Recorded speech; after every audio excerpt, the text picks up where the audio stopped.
नाजरीन, वादे के मुताबिक एक बार फिर हाजिर हूँ मैं कशफी शमाइल, आप सभी के साथ आपका मनपसंद प्रोग्राम गुफ्तगू लेकर।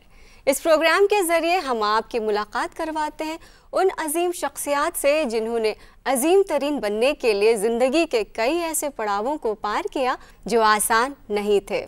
उन्हीं मारूफ हस्ती से आज हम आपके लिए एक नगीना ढूंढ कर लाए हैं जिनके नाम से हम सभी वाकिफ़ हैं। इससे पहले कि हम आपसे उनका तारुफ कराएं, मैं जिगर मुरादाबादी का एक शेर उन्हें नज़र करती हूँ। अपना ज़माना आप बनाते हैं अहले दिल, अपना ज़माना आप बनाते हैं अहले दिल, हम वो नहीं कि जिनको ज़माना बना गया।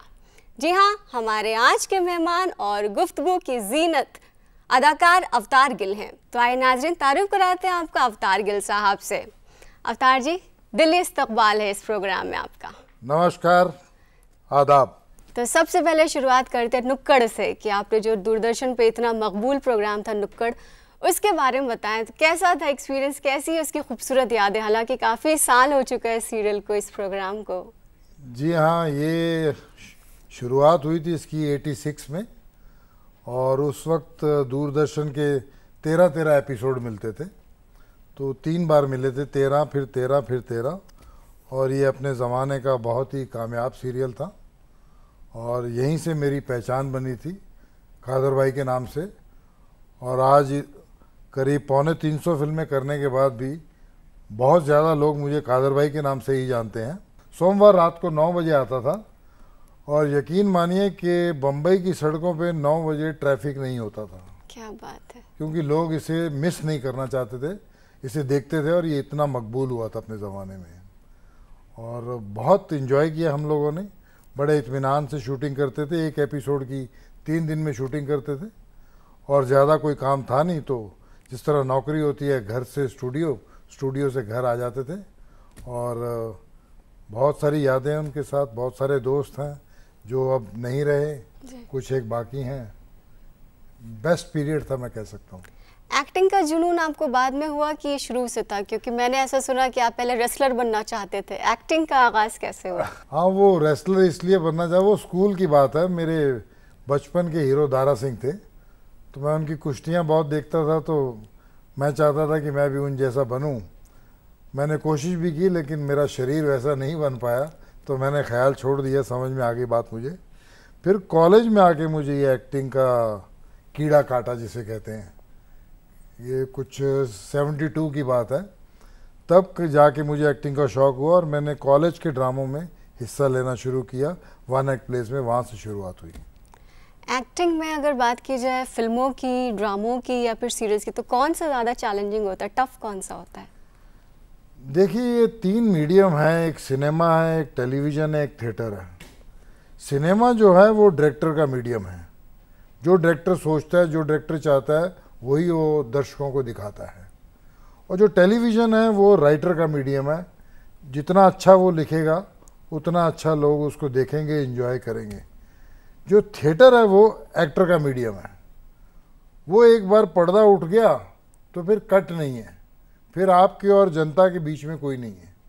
तो 2 घंटे का प्ले है या 1.5 घंटे का, वो आपको संभालना है। भूल गए तो कैसे करना है, गलती हो गई तो कोई बात नहीं, लेकिन दर्शकों को पता नहीं लगना चाहिए कि आपसे मिस्टेक हुई है। कभी ऐसा हुआ है कि आप कोई डायलॉग भूले या कोई ऐसी बहुत बार तकरीबन हर एक्टर भूलता है, क्योंकि लाइव शो है, हम लोग कोई मशीन तो है नहीं। लेकिन बड़ी बात ये होती है कि पता नहीं लगना चाहिए कि आप भूल गए हैं। कैसे संभालते हैं? बस ये धीरे धीरे एक्सपीरियंस करते करते करते आदमी सीख ही जाता है। स्टार किड्स की अगर बात की जाए तो ऐसे बहुत से स्टार किड्स हैं जो कि घर बैठे हुए हैं, तो एक्टर बनने के लिए स्टार किड होना ज़रूरी है कि आपको कि आपके माँ बाप का डंका चल रहा है तो आप मशहूर हो गए, या फिर कोई भी इंसान जो एक्टिंग जिसको अच्छी आती है वो बन सकता है? देखिए, स्टार किड्स होना बिल्कुल ज़रूरी नहीं है। अगर ज़्यादा लोग देखेंगे तो वो एक्टर हैं जो स्टार किड नहीं है। स्टार किड होने से आपको एक प्लेटफॉर्म मिल जाएगा, पहली बार एक बार आप लॉन्च हो जाओगे। उसके बाद अगर आप में दम होगा, आप में बात होगी, आप में टैलेंट होगा, तो ही आप टिक पाएंगे, नहीं तो नहीं टिक पाएंगे।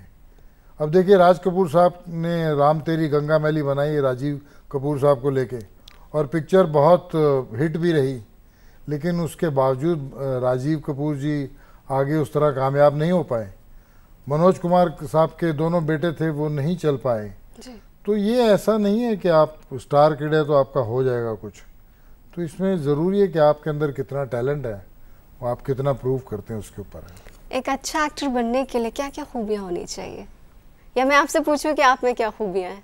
मुझे अपनी खूबियों का तो पता नहीं, लेकिन मैं इतने सालों से काम कर रहा हूँ तो मुझे लगता है कि सबसे पहली जो खूबी है वो तो चाहिए कि आप फोकस होने चाहिए, आप में जुनून होना चाहिए, आप में पागलपन होना चाहिए, तभी आप एक्टर बन सकते हैं। आपका वन ट्रैक सिंगल ट्रैक होना चाहिए, मैडनेस होनी चाहिए उसमें। उसके बाद आपकी मेहनत, उसके बाद आपका कॉन्फिडेंस, उसके बाद आपका फेलियर को बर्दाश्त करने का आपका जज्बा कि लोग आपको गिरा रहे हैं, आप पढ़ रहे हैं, उठ रहे हैं, फिर वो, और उसके बाद आपकी सीखने की शक्ति कितनी है।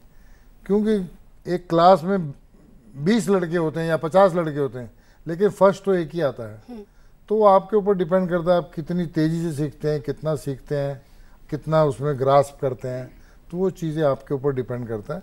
लेकिन ये मेहनत, टैलेंट, हार्ड वर्क, फोकस, जुनून, ये सारा बहुत ज़रूरी है। फेलियर तो आपकी भी लाइफ में कभी आया ही होगा, तो आपने कैसे हैंडल किया? फेलियर तो ज़िंदगी का हिस्सा है, आई नहीं, आती रहेगी, बार बार आती रहेगी।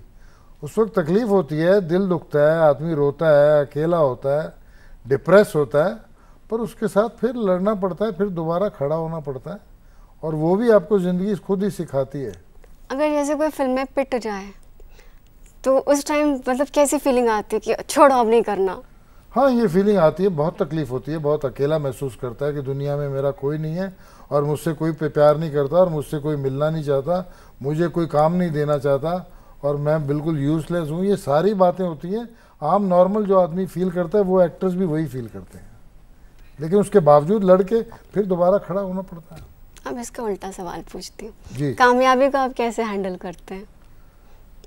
कामयाबी मैं समझता हूँ कि मैंने कोई ऐसी बहुत बड़ी कामयाबी देखी ही नहीं है। कामयाबी तो हीरोज़ होते हैं, हीरोइंस होती हैं, या कुछ हमारे गिने चुने किरदार हैं, कैरेक्टर एक्टर्स हैं। अमरीश पुरी साहब थे, डैनी साहब हैं, तो ऐसे कुछ लोग हैं, प्राण साहब थे, जिन्होंने बहुत कामयाबी देखी और इस सक्सेस को हैंडल भी किया, जो बहुत मुश्किल है। आप इस इंडस्ट्री में एक और बड़ी कमाल की चीज़ है, अगर आप कामयाब होते हैं तो पागल हो जाते हैं, फेलियर होते हैं तो पागल हो जाते हैं। लोगों से ना कामयाबी हैंडल होती है ना फेलियर हैंडल होता है। Either way you go mad, because our line is like a roller coaster, कब नीचे गए कब ऊपर गए पता नहीं है। तो ये बैलेंस रखना बड़ा मुश्किल काम है। टीवी इंडस्ट्री में काफ़ी आप बैलेंस्ड एक्टर की श्रेणी में आते हैं। ठीक है, मैं कहता हूँ कि खुदा मेहरबान तो गधा पहलवान, अपने बारे में तो यही कहता हूँ, उसकी इनायत है, करम है उसका। मेरा सवाल आपसे ये है कि इतने सारे जो आपने रोल्स किए, इसमें से आपका पसंदीदा कौन सा? खैर 350 फिल्में और इतने सारे सीरियल्स, तो थोड़ा तो ट्रिकी क्वेश्चन है ही कि आपका फेवरेट रोल कौन सा था? देखिए, ये इस तरह से किसी पिन पॉइंट करना एक रोल को तो बहुत मुश्किल है, लेकिन जैसे फिल्में मुझे कुछ एक पसंद है। मुझे अपनी आशिकी फिल्म बड़ी पसंद थी, दिल है के मानता नहीं बहुत पसंद थी, फिर आपकी सड़क बहुत पसंद थी, रंगीला बहुत पसंद मुझे, और इसी तरह से सीरियल में नुक्कड़ बहुत पसंद है। और जी टीवी का पहला डेली सोप आया था तारा जी, उसमें मैं मेन सेंट्रल विलन कैरेक्टर था, विलन का, जो 4.5 साल चला, वो मुझे बहुत पसंद है। एक सीरियल और था, एल चैनल आता था जी टीवी का ही, जो चला नहीं था, फिर बंद हो गया था 2-3 साल में। उसमें मेरा एक बहुत ही बेहतरीन काम था, एक शतरंज करके सीरियल था, वो था। फिर इसके अलावा दूरदर्शन पे मैंने एहसास सीरियल किया, एक पापा किया मैंने, तो बहुत सारे सीरियल किए।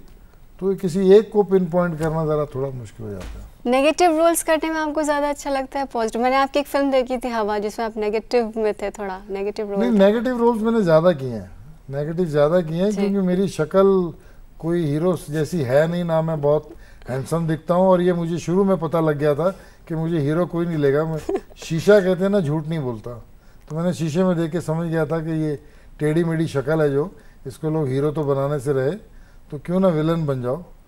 तो विलन बन गया और उसके रोल ज़्यादा मिलने लगे एक के बाद एक, और मैंने तकरीबन 250-300 में से मुझे लगता है कि कम से कम 150 फिल्में ऐसे विलन ही की होंगी ये शायद।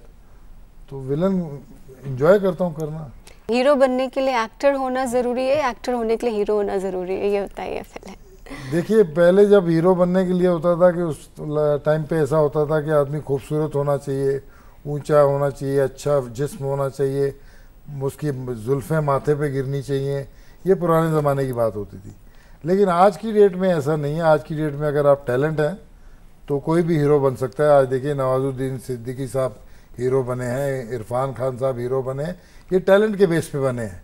अब वो क्राइटेरिया नहीं रह गया कि आप खूबसूरत होने चाहिए, जो धर्म जी के टाइम पे था, या विनोद जी के टाइम पे था, या जितेंद्र साहब के टाइम पे था, देवानंद साहब थे, शशि कपूर थे, शम्मी कपूर थे। उस ज़माने में ऐसा होता था कि हीरो खूबसूरत, ऊंचा, लंबा होना चाहिए।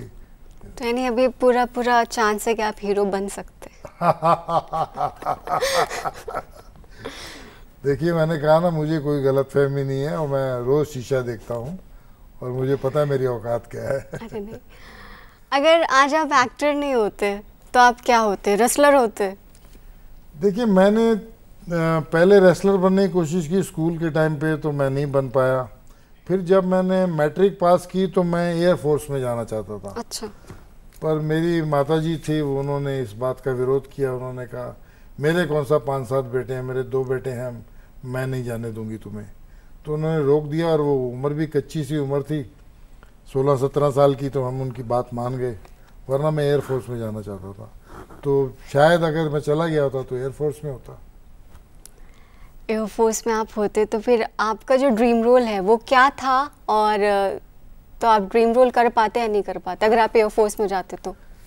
नहीं, एयर फोर्स में जाता तो मुझे तो यही था कि भाई मुझे फाइटर प्लेन उड़ाना है और मुझे बड़ा अफसर बनना है और मैं देश के लिए करूंगा और ये करूंगा। क्योंकि उस ज़माने में हम बचपन में सुनते थे चाइना वॉर हुई है, ये हुई है, पाकिस्तान वॉर हुई है, 2 हो चुकी थी, तो हमको भी था कि हमको वॉर करनी है। तो उस तो दिमाग थोड़ा कच्चा। एयर फोर्स में आपका ये ड्रीम रोल था। हाँ। और फिल्मों में कौन सा है? फिल्मों में तो एक्टिंग बोले, एक्टिंग में कौन सा? एक्टिंग में तो ऐसा है कि कोई अंत ही नहीं है, आप करते जाइए, कोई है ही नहीं। जब भी आपको लगे कि मेरा ड्रीम रोल मैंने कर लिया, तो ड्रीम रोल दूसरा सामने खड़ा हो जाता है। तो आपकी वो जो है मंजिल, वो आगे आगे आपसे चलती है। तो ऐसा कोई रोल जो आपके जहन में कि ये मुझे करना ही है लाइफ में, भले एक बार करना हो बट मुझे करना है? मैंने कई बार कहा है, आगे भी आज फिर दोहरा देता हूँ। एक फिल्म आई थी सर जी। हाँ, उसमें अतुल अग्निहोत्री और पूजा भट्ट थे, नसीरुद्दीन शाह थे, परेश रावल थे, और मैंने भी एक रोल किया था नसीर के दोस्त का। उसमें जो रोल परेश रावल ने किया था वो मेरे जहन में कहीं रहता है। वो मुझे बहुत पसंद था कि मुझे कभी ऐसा रोल मिले कि जो डॉन है, जिससे पूरा शहर डरता है, लेकिन वो अंदर से कितना ह्यूमन है, अपने बच्चों से कितना प्यार करता है और बच्चों से कितना डरता है, और बिल्कुल और अकेले में रोता भी है, इतना वो सॉफ्ट है अंदर से, लेकिन ऊपर से डॉन है शहर का और सब लोग डरते हैं। तो मतलब बाहर से स्ट्रांग दिखने वाला आदमी और अंदर से बिल्कुल नरम दिल वाला आदमी, ऐसा कोई रोल मैं इमोशनल करना चाहता हूँ। चलिए, मैं दुआ करूँगी कि ये रोल आपको जल्दी मिले। अरे मैं ये आपसे जानना चाहती हूँ कि जो आज की नस्ल आ रही, जो जनरेशन है, वो टेक्निकली ज़्यादा साउंड, क्योंकि टेक्नोलॉजीज़ इतनी ज़्यादा इम्प्रूव हो रही हैं, तो एक बतौर एक्टर टेक्निकल होना ज़्यादा अच्छा है कि एक्टिंग उससे ज़्यादा अच्छी आनी चाहिए? क्योंकि बहुत सी चीज़ें हम मशीनों पर ही सही कर लेते हैं, जैसे आवाज़ को इन्हांस करना हुआ, या फिर एक्टिंग में अगर आपकी शक्ल सूरत नहीं ठीक है तो आप उसमें फ़िल्टर लगा के फेयर कर सकते हैं। तो आपको क्या लगता है कि बतौर एक्टिंग ज़्यादा सही है या फिर टेक्निकली साउंड होना ज़्यादा बेटर है? देखिए, जो आज की जनरेशन आई है वो बहुत ही होशियार, बहुत ही तेज़, बहुत ही इंटेलिजेंट है और बहुत ही ज़्यादा हार्ड वर्किंग भी है। और मैं तो बहुत इम्प्रेस हूँ इस जनरेशन से, क्योंकि जिस चीज़ को हमने 1 साल में सीखा, ये 1 महीने में सीख जाती है। ये इतनी तेज़ है। हमने टेक्निक करते करते करते करते सीखा था, तो ये टेक्निक इनको ऑलरेडी पता है। बाकी एक्टिंग का, जैसे मैंने अभी कहा था, ये तो करते करते आएगी एक्सपीरियंस के साथ। इसके लिए ऐसा कोई फील्ड नहीं है कि आपने ये पढ़ लिया तो आपको आ जाएगी। ये आप 80 साल की उम्र में भी नहीं कह सकते कि मुझे एक्टिंग आ गई है, मैंने सीख लिया। जब आपको ऐसा लगेगा तब आप ऐसा कोई काम देखेंगे तो आपको लगेगा यार इसके सामने तो मुझे कुछ भी नहीं आता। लेकिन आपके टाइम में जो आप लोग जैसे एक सीन करते थे 3-3 4-4 दिन शूट्स होते थे, आज का यूथ इतना वक्त नहीं देता क्योंकि एक ही एक्टर आपको कई चैनल्स पर डिफरेंट सीरियल्स करते हुए दिखते हैं। नहीं तो वो क्या है, देखिए ऐसा नहीं है, ये जहाँ तक टेलीविजन की आप बात कर रहे हैं वहाँ तो टाइम फिक्स होता है तो उनको भी करना पड़ता है। जी। वो एक एक दिन में जब करना होता है तो 3-3 4-4 6-6 सीन भी करते हैं क्योंकि उसका तो स्लॉट फिक्स है कि फलाने दिन 9 बजे आएगा तो आएगा, आपको तैयार करके भेजना है चाहे आप जिंदा रहे या मर जाए, उनका ये हिसाब किताब है।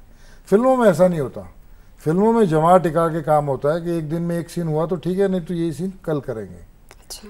तो वो फिल्मों की अलग बात है, टेलीविज़न की अलग बात है। फिल्मों में इनफैक्ट अभी ज़्यादा एक्टर्स टाइम देते हैं क्योंकि आजकल के एक्टर्स एक ही फिल्म करते हैं एक टाइम पे। हमारे ज़माने में हमने 25-30 फिल्में एक साथ करते थे। ये 4 दिन इसकी शूटिंग की, 4 दिन दूसरी की, 4 दिन तीसरी की, 4 दिन चौथे की, तो हर एक्टर के पास 25, 30, 35, 40 फिल्में होती थी। आज की डेट में एक्टर जो हीरो एक ही पिक्चर करता है। इतने डायलॉग्स याद कैसे करते हैं आप लोग? ये तो अब नहीं करेंगे तो रोजी रोटी कैसे चलेगी, रोजी रोटी है ये। जब आदमी को रोजी रोटी होती है तो फिर वो सब आ भी जाता है और करना भी पड़ता है। आपका फेवरेट एक्टर कौन रहा है अब तक? आप तो खुद ही वैसे सबके फेवरेट है, लेकिन मैं फेवरेट एक्टर से पूछ रही हूँ कि इसका फेवरेट एक्टर कौन देखिए, है? मेरे जो फेवरेट एक्टर हैं वो इस वक्त फिल्मों में काम नहीं कर रहे, वो बहुत ही बुजुर्ग हो चुके हैं, बहुत सीनियर हो चुके हैं। उनका नाम है दिलीप साहब जी। दिलीप कुमार साहब। मेरे हिसाब से हिंदुस्तान ने आज तक उनसे बड़ा एक्टर नहीं दिया है। मतलब सिनेमा को मैं समझता हूँ आज तकरीबन 115 साल हो गए होंगे शायद। मुझे लगता है 115 साल में सबसे बड़ा एक्टर इस मुल्क ने जो दिया है उसका नाम है दिलीप कुमार, और मैं उनका भक्त हूँ। आपने कोई फिल्में भी की उनके साथ? मैंने उनके साथ एक तो उनकी आखिरी फिल्म थी 98 में आई थी, वो उसका नाम था किला, वो की थी मैंने। और एक फिल्म मशाल में मैंने छोटा सा रोल किया था उनके साथ, और एक और फिल्म थी आग का दरिया जो कभी रिलीज़ नहीं हुई। तो मैंने उनके साथ 3 फिल्मों में काम किया। जो मेरे अल्टीमेट ख्वाहिश थी मेरी कि मैं इनके साथ काम करूं, इनके साथ खड़ा रहूं। फिर मैंने उनके साथ काम भी किया, उनके साथ उठा बैठा भी, उनसे बातें भी की, और मैं अपने आप को लकी समझता हूँ। उनको छुआ भी मैंने, महसूस भी किया, और उन्होंने बहुत प्यार दिया मुझे और बहुत कुछ सीखा उनसे मैंने। जब आप दिलीप साहब से मिले सेट पर, जब आपको पता चला कि आपको उनके साथ फिल्म करनी है, तो उस टाइम घबराहट हो रही थी दिल में कि इतने बड़े एक्टर के साथ? घबराहट का मैं पहले भी जिक्र कर चुका हूँ, मैं सारी रात सोया नहीं था। ओह गॉड। और मैंने अलार्म लगाया हुआ, तो उन दिनों छोटा अलार्म बजता था। वो ये बात कर रहा हूँ मैं 82 की मशाल फिल्म की। जी। अनिल कपूर भी नए नए आए थे। तो वो अलार्म मैं हर 1 घंटे के बाद देखता था कि वो सुबह के 6 बजे के नहीं बजे, उठा के ऐसे उसको सारी रात जागता रहा। फिर मैं 9:30 बजे पहुंच गया सेट के ऊपर, वो आए कुछ 12:30 बजे। और जब 2 बजे हमने शूटिंग शुरू की तो मेरे हाथ पैर सब कांप रहे थे, ठंडे हो रहे थे और पसीने आ रहे थे, और मैं ऐसा घूम रहा था। अपनी नर्वसनेस छुपाने के लिए मैं मुस्कुराता घूम रहा था। तो मुझे यश जी ने डांट दिया, बोले हंस क्यों रहा है तू? मैं कहा जी नहीं, मैं नहीं, ताकि लोगों को पता ना लगे मैं नर्वस हूँ, तो मैं अपनी स्माइल में छुपा रहा था। फिर आके उन्होंने जब इधर हाथ रखा मेरे और उन्होंने कहा कि पंजाबी में कि काका आओ रिहर्सल कर दें, तो मुझे ऐसे लगा कि कुछ पता नहीं 100-200 किलो कितनों का बोझ मेरे सर पे आया, और ये दिल जो है ये धक धक धक धक ऐसा हुआ कि अब छाती फट जाएगी और बाहर जा गिरेगा, और मेरी टांगें कांप रही थी।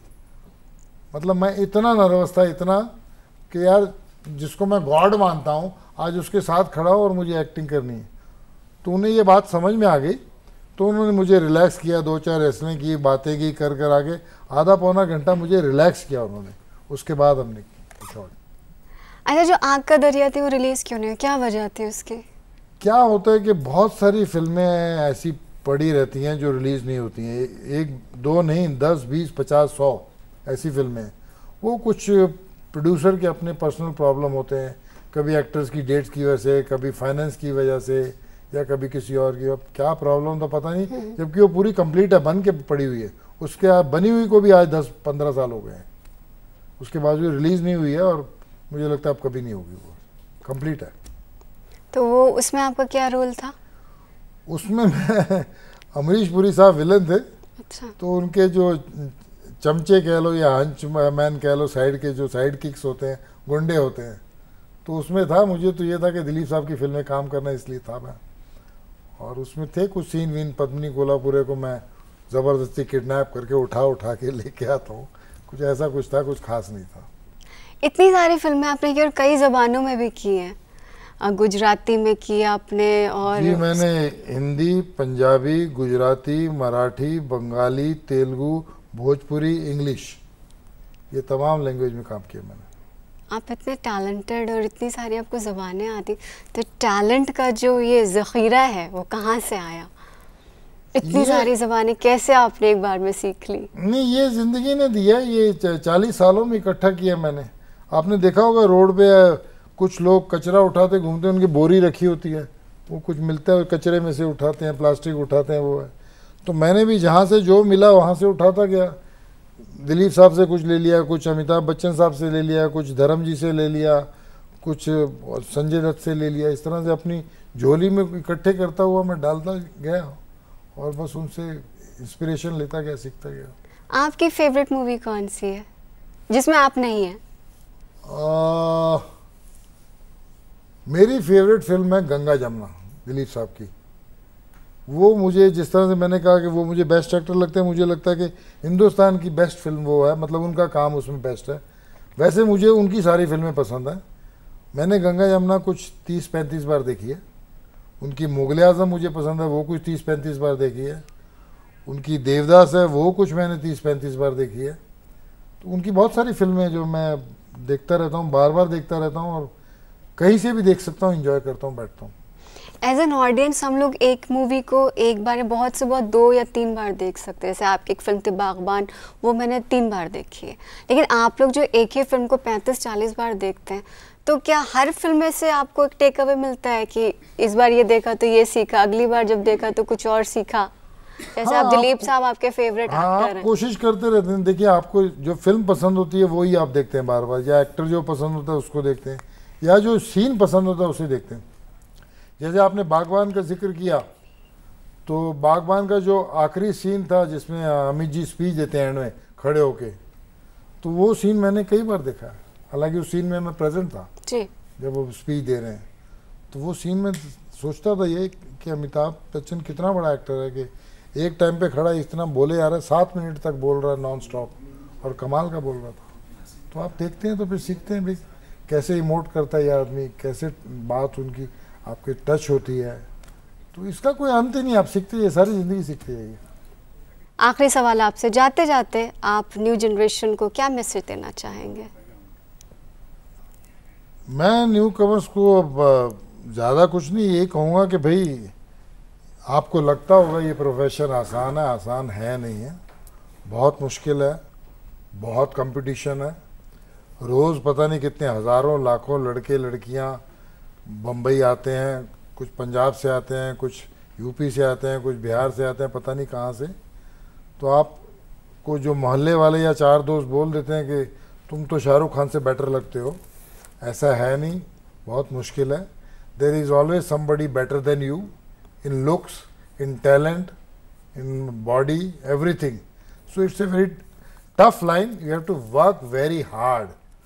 और किसी की बातों सुन के मत आइए, और ज़्यादा टाइम मत, अपने आप को 6 महीने 1 साल दीजिए, और उसमें आपको लगता है कि आपका कुछ होता है तो आप वहाँ रुकिए, वरना आप कोई दूसरा काम कीजिए। ज़रूरी नहीं है कि यही काम करना है। हर आदमी हर फील्ड में अच्छा नहीं हो सकता, दूसरे फील्ड में हो सकता है आपको ज़्यादा सूट करे, आप ज़्यादा कामयाब हों। तो आप ज़रा ये सोच समझ के आइए। मैं किसी को डरा नहीं रहा हूँ, डिस्करेज नहीं कर रहा हूँ, लेकिन टफ़ है, बहुत मुश्किल है, आसान नहीं है। बहुत बहुत शुक्रिया अपना कीमती वक्त हमें देने के लिए। नाजरीन, हम बात कर रहे थे जाने माने अदाकार अवतार गिल जी से। यकीन है कि आज का ये एपिसोड आप सभी को बेहद पसंद आया होगा। अगले हफ्ते फिर मिलेंगे एक नई शख्सियत के साथ, इस वादे के साथ कि आप अपना बहुत ख्याल रखेंगे। फिलहाल मुझे और मेरी पूरी टीम को दीजिए इजाज़त। अल्लाह हाफिज़।